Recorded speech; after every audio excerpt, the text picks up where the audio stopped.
ನಮಸ್ಕಾರ ಸ್ನೇಹಿತರೆ. ಎಸ್ಆರ್ಎಚ್ ಮತ್ತೆ ರಾಜಸ್ಥಾನ್ ರಾಯಲ್ಸ್ ನಡುವಿನ ರೋಚಕ ಪಂದ್ಯದಲ್ಲಿ ಎಸ್ಆರ್ಎಚ್ ತಂಡ ಕೊನೆಯ ಬಾಲ್ ನಲ್ಲಿ ಭರ್ಜರಿಯಾಗಿ ಗೆದ್ದ ನಂತರ ಬದಲಾಯಿತು ಐಪಿಎಲ್ 2024ರ ಪೂರ್ತಿ ಪಾಯಿಂಟ್ಸ್ ಟೇಬಲ್. ಗೆದ್ದ ನಂತರ ಎಸ್ಆರ್ಎಚ್ ತಂಡಕ್ಕೆ ಆಯಿತು ಪಾಯಿಂಟ್ಸ್ ಟೇಬಲ್ ನಲ್ಲಿ ದೊಡ್ಡ ಲಾಭ. ಹಾಗಾದರೆ ಪಾಯಿಂಟ್ಸ್ ಟೇಬಲ್ ನಲ್ಲಿ ಯಾವ ಬದಲಾವಣೆಯಾಗಿದೆ, ಯಾವ ತಂಡ ಯಾವ ಸ್ಥಾನದಲ್ಲಿದೆ, ಇದರ ಬಗ್ಗೆ ಸಂಪೂರ್ಣ ಮಾಹಿತಿಯನ್ನು ಈ ವಿಡಿಯೋದಲ್ಲಿ ತಿಳಿದುಕೊಳ್ಳೋಣ. ದಯವಿಟ್ಟು ವಿಡಿಯೋ ಕೊನೆಯ ತನಕ ನೋಡಿ ಮತ್ತೆ ಇತರರಿಗೂ ಕೂಡ ಶೇರ್ ಮಾಡಿ. ಅದಕ್ಕೂ ಮುನ್ನ ಸ್ನೇಹಿತರೆ, ನೀವು ಕೂಡ ಆರ್ಸಿಬಿ ತಂಡದ ಅಭಿಮಾನಿಯಾಗಿದ್ದರೆ ಈ ವಿಡಿಯೋಗೆ ಒಂದು ಲೈಕ್ ಮಾಡಿ. ಮತ್ತೆ ನಿಮ್ಮ ಪ್ರಕಾರ ಯಾವ ತಂಡ ಈ ಬಾರಿ ಫೈನಲ್ ಗೆಲ್ಲಲು ಯಶಸ್ವಿಯಾಗುತ್ತದೆ ಎಂದು ನಮಗೆ ತಪ್ಪದೇ ಕಮೆಂಟ್ ಮೂಲಕ ತಿಳಿಸಿ. ಸ್ನೇಹಿತರೆ, ಆರ್ಆರ್ ಮತ್ತೆ ಎಸ್ಆರ್ಎಚ್ ನಡುವಿನ ಮಹತ್ವದ ಪಂದ್ಯದಲ್ಲಿ ಟಾಸ್ ಗೆದ್ದು ಮೊದಲು ಬ್ಯಾಟಿಂಗ್ ಮಾಡಿದಂತ ಎಸ್ಆರ್ಎಚ್ ತಂಡ ನಿತೀಶ್ ರೆಡ್ಡಿ ಮತ್ತೆ ಟ್ರೆವಿಸ್ ಹೆಡ್ ಅವರ ಸ್ಫೋಟಕ ಅರ್ಧಶತಕದ ನೆರವಿನಿಂದ 201 ರನ್ಗಳ ಬೃಹತ್ ಮೊತ್ತವನ್ನು ಕಲೆ ಹಾಕಿತ್ತು. ನಂತರ 202 ರನ್ಗಳ ಬೃಹತ್ ಗುರಿ ಬೆನ್ನಟ್ಟಿದ ರಾಜಸ್ಥಾನ್ ತಂಡ ಮೊದಲ ಓವರ್ನಲ್ಲಿಯೇ ಪ್ರಮುಖ 2 ವಿಕೆಟ್ ಕಳೆದುಕೊಂಡು ಅಕ್ಷರಶಃ ಸಂಕಷ್ಟದಲ್ಲಿ ಸಿಲುಕಿತು.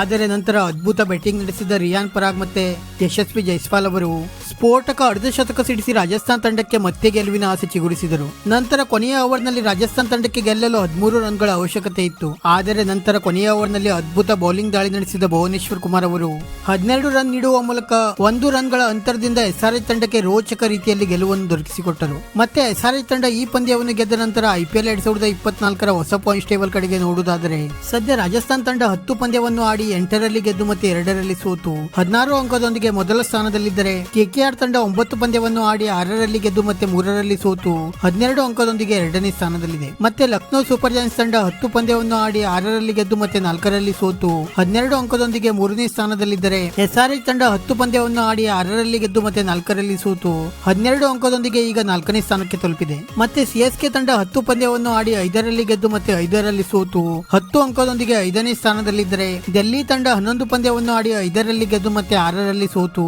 10 ಅಂಕದೊಂದಿಗೆ 6ನೇ ಸ್ಥಾನದಲ್ಲಿದೆ. ಮತ್ತೆ ಪಂಜಾಬ್ ಕಿಂಗ್ಸ್ ತಂಡ 10 ಪಂದ್ಯವನ್ನು ಆಡಿ 4ರಲ್ಲಿ ಗೆದ್ದು ಮತ್ತೆ 6ರಲ್ಲಿ ಸೋತು 8 ಅಂಕದೊಂದಿಗೆ 7ನೇ ಸ್ಥಾನದಲ್ಲಿದ್ದರೆ ಗುಜರಾತ್ ಟೈಟನ್ಸ್ ತಂಡ 10 ಪಂದ್ಯವನ್ನು ಆಡಿ 4ರಲ್ಲಿ ಗೆದ್ದು ಮತ್ತೆ 6ರಲ್ಲಿ ಸೋತು 8 ಅಂಕದೊಂದಿಗೆ 8ನೇ ಸ್ಥಾನದಲ್ಲಿದೆ. ಮತ್ತೆ ಮುಂಬೈ ಇಂಡಿಯನ್ಸ್ ತಂಡ 10 ಪಂದ್ಯವನ್ನು ಆಡಿ 3ರಲ್ಲಿ ಗೆದ್ದು ಮತ್ತೆ 7ರಲ್ಲಿ ಸೋತು 6 ಅಂಕದೊಂದಿಗೆ 9ನೇ ಸ್ಥಾನದಲ್ಲಿದ್ದರೆ ಆರ್ಸಿಬಿ ತಂಡ 10 ಪಂದ್ಯವನ್ನು ಆಡಿ 3ರಲ್ಲಿ ಗೆದ್ದು ಮತ್ತೆ 7ರಲ್ಲಿ ಸೋತು 6 ಅಂಕದೊಂದಿಗೆ ಪಾಯಿಂಟ್ಸ್ ಟೇಬಲ್ ನಲ್ಲಿ ಕೊನೆಯ ಸ್ಥಾನದಲ್ಲಿದೆ. ಸ್ನೇಹಿತರೆ, ಇದಾಗಿತ್ತು ಸದ್ಯದ ಐಪಿಎಲ್ 2024ರ ಹೊಸ ಪಾಯಿಂಟ್ಸ್ ಟೇಬಲ್. ಇದೇ ರೀತಿ ಪ್ರತಿಯೊಂದು ಕ್ರಿಕೆಟ್ ಸುದ್ದಿಗಾಗಿ ಈ ವಿಡಿಯೋಗೆ ಒಂದು ಲೈಕ್ ಮಾಡಿ ಮತ್ತೆ ನಮ್ಮ ಈ ಚಾನೆಲ್ ಅನ್ನು ಸಬ್ಸ್ಕ್ರೈಬ್ ಮಾಡಲು ಮರೆಯಬೇಡಿ.